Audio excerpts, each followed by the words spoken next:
Radio channel restoring everything Christ with love and truth. Good afternoon with the main news. I'm Kennedy Mbewe Jr. The headlines. ZCCB discourages Catholic dioceses and subsidiary institutions against receiving packages from politicians in the name of Church Empowerment Fund. Changa North residents appeal for relocation plus funds confidence. Chipolopolo can beat Algeria in Thursday's AFCON qualifier. Kindly be informed that we are also streaming live on the Radio Chengelo Facebook page. And here are now the details. The Zambia Conference of Catholic Bishops, ZCCB, has discouraged the Catholic dioceses in the country and subsidiary institutions from receiving packages from politicians in the name of Church Empowerment Fund in response to COVID-19. ZCCB Secretary General Father Cleophas Lungu said the Catholic bishops deliberated on the matter, adding that the Church believes the offer to any Catholic institution will be deemed as an inducement for support ahead of the August pause.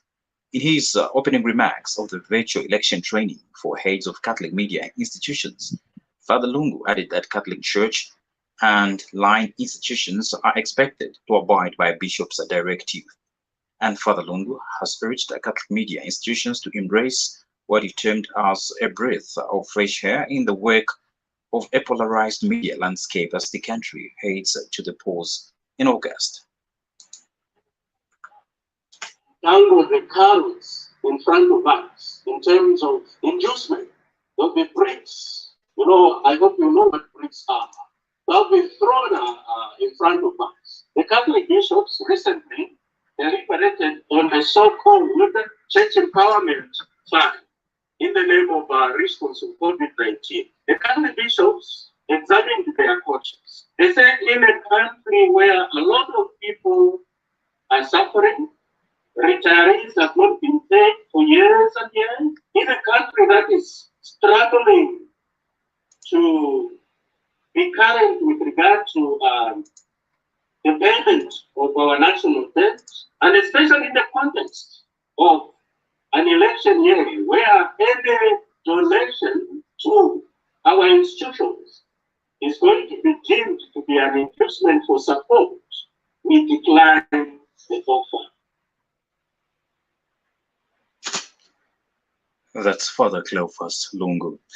Moving on, government is yet to relocate residents of Changa North in Chingola, whose houses were damaged due to mining activities at Konkola Copper Mines and Changa Open Pit. The affected residents say they are now running out of patience and have called on government to expedite the relocation program as earlier promised. Patrick Mpeta visited the area. With cracked walls, floors, and broken windows, the affected families are now living in fear that their damaged houses might collapse on them. Walichula imitima bantu abana besu abanono bangalira mumbali ya piti ero chitobe kafechira bushiko ero amayanda yali kwate emilala istedi yonze limbe kuchichayingira ninchifwe twafo twabeka pafula wamea bayishire twinya bonsi kuno batutekesha miti bya kwebati bane kuno record twakwata amayanda yakafuma kuno ni 89 mbako batwebera bamea 89 amayanda yakafuma kuno kwali talala takwatala kuchitika kuna nguchimona ngwabwela bato bafati mwali kwatenche nde kuti munkana yoti munkana tapava no alishiba ni pesa na pesa. But in Changa constituency, member of parliament Charlie Chilombo said the land for the affected families has already been identified. The land has been collected, the numbering has been done, and the planning has been done. So what is going to follow now is just a matter of now the council handing over to that land to KCM, and also those residents now to be shown KCM will take responsibility of building those houses. Once they finish the building, that's when now they will be relocated. Otherwise, the delay has been to find land, which has been sorted out now.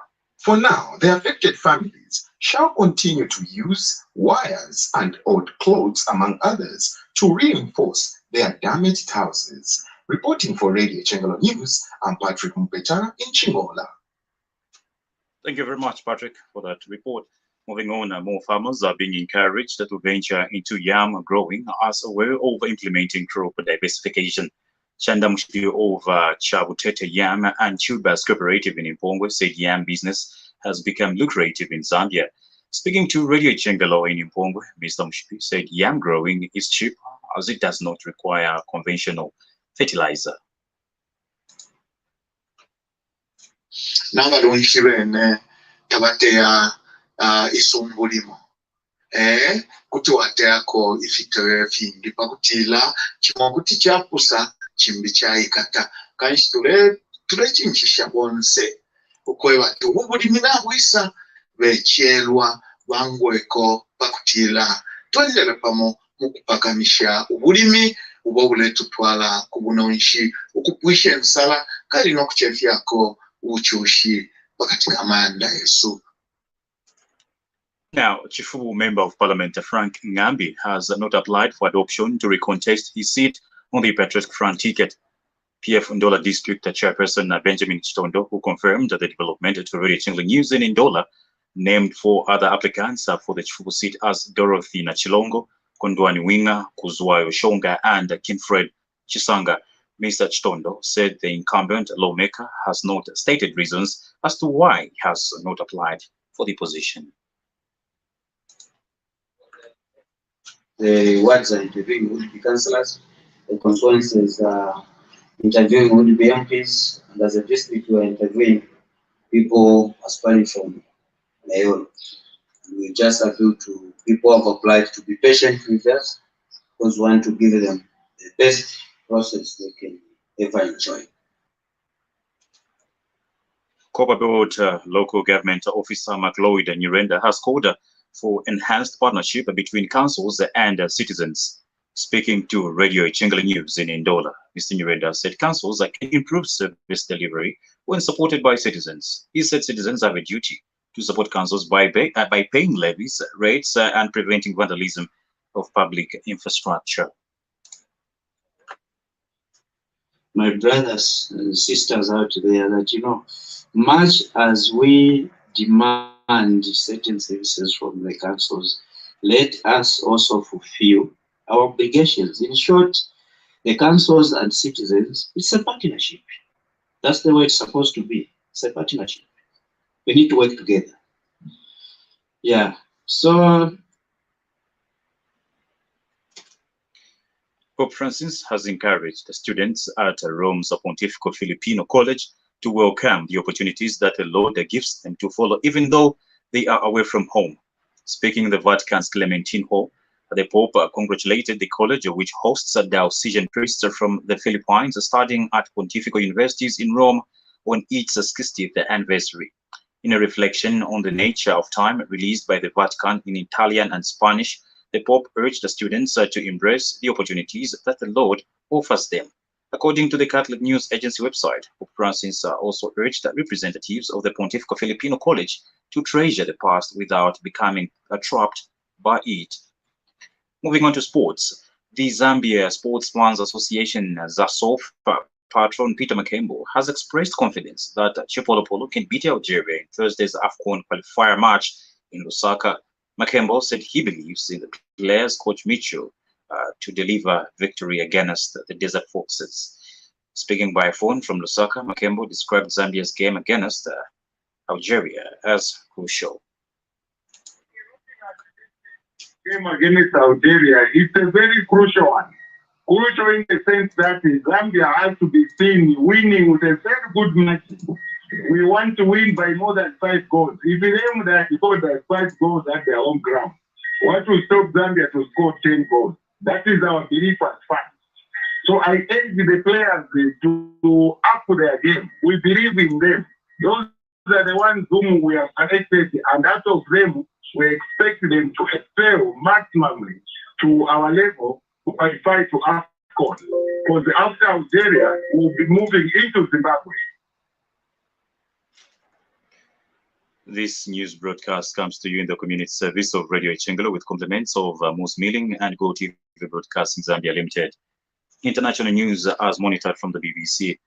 South African media reports that third wife of Zulu King Goodwill Zwelithini who died earlier this month, is expected to name the late monarch's successor, Queen Madlamini, who has been named the interim leader of the Zulu pending the installation of a new king. Is expected to appoint the king from among her sons. Senior members of the Zulu royal family are due to meet on Wednesday to discuss the succession of the king after an initial meeting on Saturday. Queen Manfombi, a sister of the current King Mswati of Eswatini, is one of the 6 wives of the late King Zwelithini. BBC has a roundup of stories. Restrictions yet, tightening and prolonging its lockdown for 3 weeks to tackle a third wave of infections. Chancellor Angela Merkel held 11 hours of sometimes fractious talks with regional leaders. At a news conference in the early hours of the morning, she said most shops, including food stores, would remain closed over much of the 5-day Easter holiday at the start of April. But we are at the place we are, which is in a very, very serious situation. And as regards the vaccinations, I want to remind you of what we agreed on Friday to create flexibility by bringing in the GPs. And we know that the more people have been vaccinated, the more this pandemic loses its terror. Videos and photographs have emerged in Australia showing parliamentary staff performing sex acts. The Prime Minister, Scott Morrison, described the footage as disgraceful. A senior official has been fired. It's the latest sex scandal at the centre of Australian politics. Phil Mercer reports from Sydney. The whistleblower who leaked the video said some of his parliamentary colleagues in Canberra were morally bankrupt. Senior ministers said the revelations were shocking and degrading. There were also claims that sex workers had been brought into federal parliament by MPs. The governing coalition is already under pressure after a political staff member said she was raped 2 years ago in a government minister's office. That prompted further allegations by other women and a review into the workplace culture in Parliament. Israelis are voting in their 4th election in 2 years. The Prime Minister, Benjamin Netanyahu, has hailed the success of the country's COVID vaccination programme. His critics say he shouldn't remain in office while on trial for corruption. More from Yolande Nell in Jerusalem. In the previous 3 elections, neither Mr. Netanyahu with his right-wing Likud party and its partners, nor his political opponents managed to win a parliamentary majority. But there was an emergency unity government set up to deal with the COVID crisis after the last round. Ultimately, that didn't last.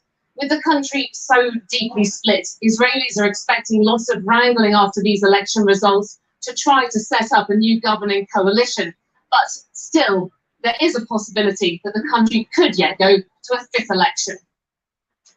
On that note, we end this afternoon's main news on Radio Chengalo. But before we go, the weather update for the period of 23rd to 25th of March 2021. Southern, Lusaka and western districts of central and eastern provinces will be partly cloudy, windy at times and mild, warm in the morning, while the afternoon will be partly cloudy, slightly windy. The chance of showers and the night will be mild with few clouds. Western, northwestern, Copperbelt, Luapula, northern, Muchinga, and the eastern districts of central and eastern provinces will be mainly cloudy, slightly windy with a chance of isolated light morning rain, with the afternoons being mainly cloudy with isolated thunder showers. Remember, COVID-19 is real, therefore do follow to the latter of the protocols which have been put in place to combat this further spread of the virus. Before we go, the headlines again. ZCCB discourages Catholic dioceses and subsidiary institutions from receiving packages from politicians in the name of Church Empowerment Fund. Nchanga North residents appeal for relocation, plus fans are confident of Chipolo Polo's victory in Thursday's AFCON qualifier. We have Yashim Chumba coming up at 19:30, but at 16, you'll be listening to the news summary. Thank you so very much for listening and have yourself a lovely Tuesday afternoon.